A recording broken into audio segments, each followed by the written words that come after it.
بسم اللہ الرحمن الرحیم۔ السلام علیکم۔ یہ ظالم شخص آج میرے سامنے بیٹھا ہے۔ اس کے ہاتھ میں زخم تھا جس میں کیڑے پڑ چکے تھے۔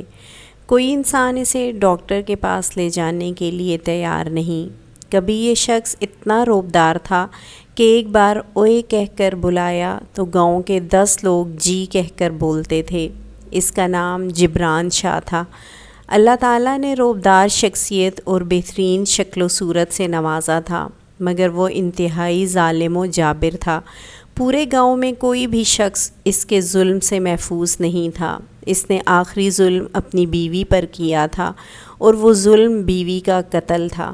ہوا کچھ یوں کہ اس کی بیوی اس کے کپڑے استری کر رہی تھی کہ استری زیادہ گرم ہو جانے کی وجہ سے قمیض جل گئی، جس کی وجہ سے جبران شاہ طیش میں آ گیا اور اس نے کپڑے دھونے والا ڈنڈا اٹھا کر بیوی کی پیٹھ پر دے مارا۔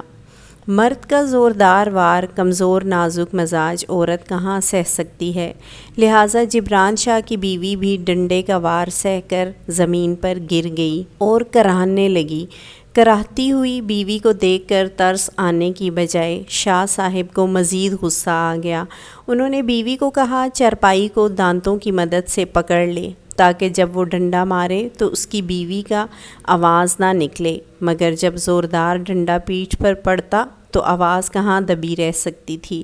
جب شاہ صاحب بیوی کی آہو بکا سے تنگ آ گئے تو انہوں نے کپڑا بیوی کے منہ میں ٹھونسا، دوپٹے کی مدد سے ہاتھ پیچھے باندھے اور ڈنڈے کی مدد سے اس کے سر میں زور زور سے وار کرنے لگا، یہاں تک بیوی کا بھیجا نکل کر زمین پر گر پڑا۔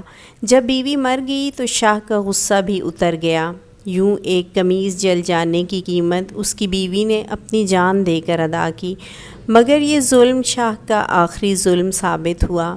اس صاف ظاہر قتل میں شاہ صاحب پیسے کے بل بوتے پر بچ گئے، اور انہوں نے پولیس اور عدلیہ سے میل ملاپ کر کے ثابت کر دیا کہ یہ چھت سے گر کر حادثاتی موت ہوئی ہے، لہٰذا انسانی عدالتوں نے اسے باعزت بری کر دیا۔ مگر اللہ تعالیٰ نے اس کی لگامیں کھینچ لیں۔ عدالت سے باعزت بری ہو کر آتے ہوئے واپسی پر اس کا ایکسیڈنٹ ہوا اور جسم کا نچلا دھڑ مفلوج ہو کر رہ گیا۔ اب وہ چلنے پھرنے کے قابل نہیں رہا۔ کہیں جاتا تو ویل چیئر پر بیٹھ کر ہاتھ کی مدد سے چلا کر جاتا۔ ایک بار ویل چیئر سمیت زمین پر گرا تو اس کے بازو کی ہڈی کچھ اس انداز سے ٹوٹ گئی کہ جوڑ نہ سکی، مجبوراً بازو کاٹنا پڑا۔ اس کے بعد وہ مکمل طور پر زوال پذیر ہو گیا۔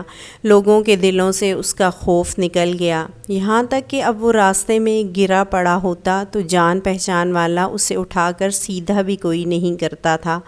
آج میں نے دیکھا کہ اسی کے گاؤں کے چند لڑکے اسے پیٹ رہے تھے۔